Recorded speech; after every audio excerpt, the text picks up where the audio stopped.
thought about this proposal, I was thinking about non-binary as like a world or like a space, and how would I curate a space within those layers or those kind of textures, and what, in order to kind of understand why I was drawn to that, I was also interrogating for myself what is non-binary, or what is gender fluidity, or what's the conversation even between binaries and fluidity. And then it brought me to like polarities, and then spectrum, like as like words, as language, like spectrum being everything in between and from one end to the other, and polarities being like one side and then the other side. And I wanted to work with paints because of this kind of malleableness to painting, and like the substance and the quality of it, and there's like a fluidity there. So I just started like painting, and I started to think about like amoebas and like cells and like organisms, because what was like being kind of like what was coming up in what I was creating was like these kind of liquidy but kind of firm like forms, but very like ambiguous. Made me kind of relate back to like gender fluidity as like this kind of liquid form that can be firm but can also kind of change with colour as well, and thinking about how we find different associations or attachments to masculinity and femininity within colours, and how that keeps changing as well, because pink at one moment can feel masculine, but then another moment it can feel feminine. And I think when I started working with clay, that's when I really started to kind of understand that I didn't know anything.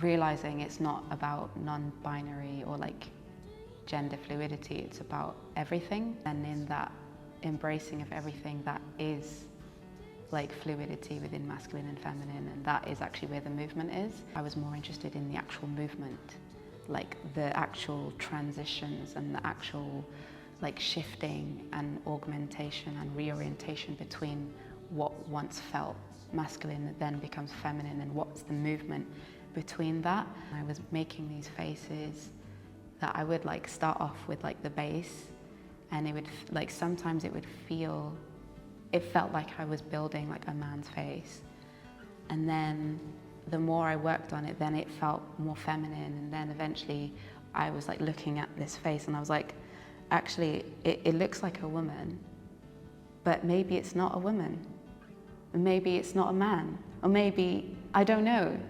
And that was like what was exciting for me, was like, actually it's not about the binary, it's the fact that they are all of that.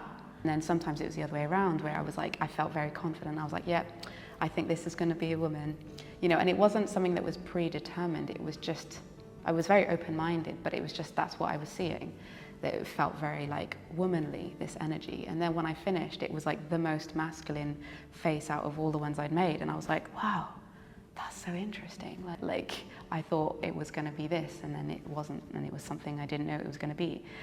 That kind of conversation and that relationship between like the elements is what I was really drawn to, and what I was fascinated.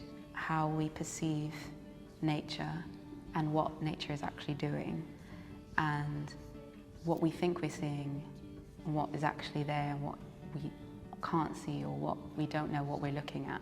I feel that relates to things that are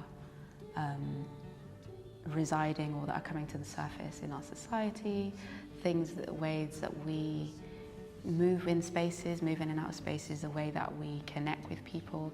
It's all about like, what are we actually seeing here? Like, or who am I actually connecting with here? Or what is this? And that being open to discover it, because we don't know. And I think that's really what I want my work to do in many different ways, and I'm open to discovering as well how it might do that or might not do that. In challenging that, because I think there's such a restriction when we think we already know what we're looking at, or we think we already know what we're seeing. It actually stops you from then experiencing what's actually happening, or what's actually moving through something, and the fact that nothing is fixed. It's like transliminal, transcendental, transformational, transatlantic sea. Like the word transition, it just multiplies and kind of continues to echo chamber into all these different like ways and spaces that we associate to things. Very like relevant to the way we live today and how we're embodying our bodies. Like our bodies are constantly transitioning. Our emotions, our states, the way we feel, like the idea of yin and yang, the idea of masculine and feminine, it's not a fixed thing, and that we all carry this constant transitioning inside of us all the time in an energetic way, in a spiritual way, but also on a cellular and biological level. If you're thinking about like atoms and, you know, our organs and the different kind of principles that they each have. A lot of my influence is also coming from like traditional Chinese medicine, and the Eastern Taoist perception of masculine and feminine is quite interesting to reflect on in comparison to Western ideology around masculinity and femininity, which is very different. And with some of these ones that I've kind of developed into like a physical presence, is also looking at what presence, like how presence has a femininity or a masculinity. And that's also to do with dimensionality, to do with shape, to do with texture, like all of these things that are like beyond just like sociology and like how you talk and how you behave. And, you know, and like there's this kind of contrasting relationship that I'm playing with at the moment with like mannequin parts versus like organic clay forms. How mannequins have such a frozen expression of a very specific type of masculine or feminine. But when you start to like play with the parts and you reposition them, it's like, it's fragmentations of these kind of set ideas.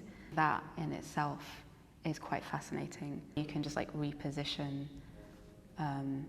let's say like a mannequin woman's hand is like so delicate and perfect, you know, but then like you put it at a weird angle and it just becomes on edge and it's just weird and like obscure. But then that for me is like really energetic and really energizing, and, you know, then whatever you combine with that to further like amplify the obscurity of it, it starts to really speak on other things. And that play with movement of something that is rigid is also something that I'm open to.